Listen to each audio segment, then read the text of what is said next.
Hello, everybody, and welcome back to NCL Pick Ems.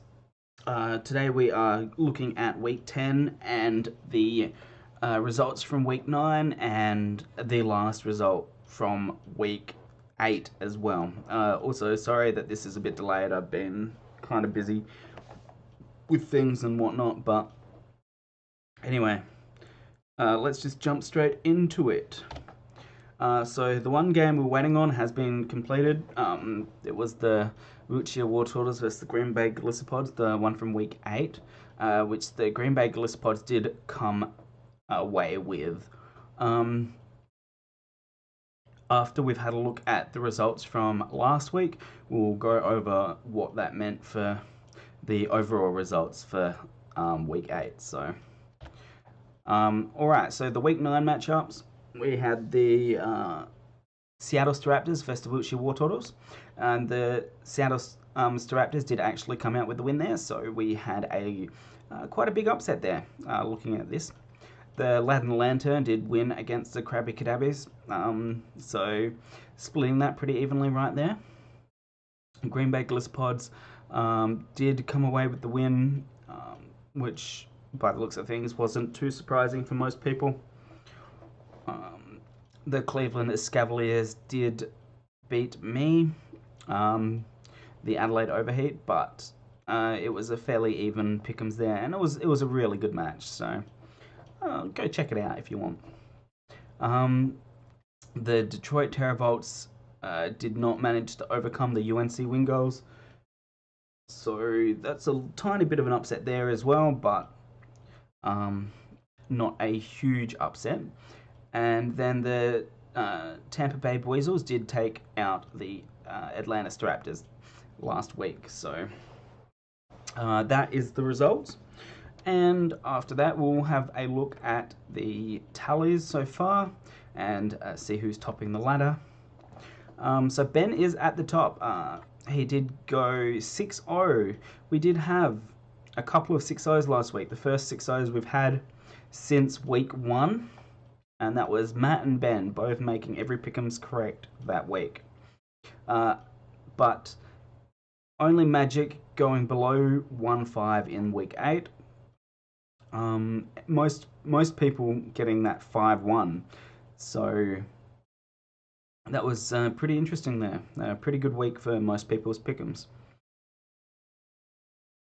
This week, not quite as good. 4-2 seems to be the main one. Ben also had another really good week though with that 5-1.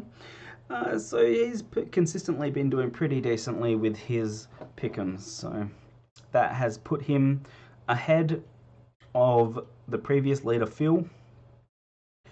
But like it's still really close up near the top there, and we still got 3 weeks to go. So we'll see how that ends up over these last couple of weeks. But yeah, it's still a pretty tight race. At least the top half. From me and below, not much chance of getting to the top unless we get like alright like 6-0s every week from now on, and the people near the top get like 3-3s or less. Then there's not really much chance of catching up, but I mean, who knows? Well, I mean, Magic's got no chance of catching up at all, but he can always try. Anyway, we'll have a look at the games for the upcoming week and who we think is going to be able to take these matches. So we've got the Wiltshire Wartortoise versus the UNC Wingulls as our first matchup. Then the Detroit Terravolts versus the Tampa Bay Weasels. Atlanta Raptors versus Adelaide Overheat, the Snowpoint City Blizzard versus the Seattle Staraptors, Krabby Cadabbies versus the Green Bay Glissopods, and the Cleveland Cavaliers versus the Lad and the Lantern. So some interesting matches this week for sure. First match is the Wiltshire Wartortoise versus the UNC Wingulls. I think that Jay has been playing real well with his team recently. So there's definitely a chance of him being able to come out with the win here. But like the Wiltshire War Turtles do have a good team to be able to deal with it. The Clefable is always a real big threat on the Wingulls, but things like the Aerodactyl, the Nidoqueen are going to threaten that out. And things like the Whimsicott will be able to encore into setup moves and stuff like that and be able to deal with it that way. So I think that Phil with the War Turtles has what it takes to be able to take out the Wingulls, but the Wingulls also, Jay has a pretty good chance of coming out with a win here as well, I think. I voted for the Wiltshire War Turtles, as did most other people. Magic going with the Wingulls. I mean, as I said, Magic has to put in a lot of effort if he wants to make it anywhere close to the top half of people. So making some picks like this could either really hurt him or harm him by the end of the week. But I mean, who knows? He's been voting all over the place. He's just been voting. He seems to be voting against the majority most of the time. But I mean, if that's what you enjoy doing, then why not? The Detroit Terravots versus Tampa Bay Weasels is up as our second matchup. Ben with the Weasels has been having a really good season. He's got a really strong team, tough to break through, and it's just well balanced. And there's nothing like he doesn't have any huge weaknesses, which is good. The Nacho with the Detroit Terravots hasn't been having as good a season. His season hasn't been terrible, but it has not been anywhere near as good as Ben's. And overall, I feel like his team isn't as balanced as Ben's is either, though he does have like Mega Dancy, Celesteela, and Garchomp as a fairly threatening core of Fairy Dragon Steel. But I feel like that the Weasels will come out on top in this instance, as do most other people by the looks. With Howler and Magic going against the grain, going for the Detroit Terravots.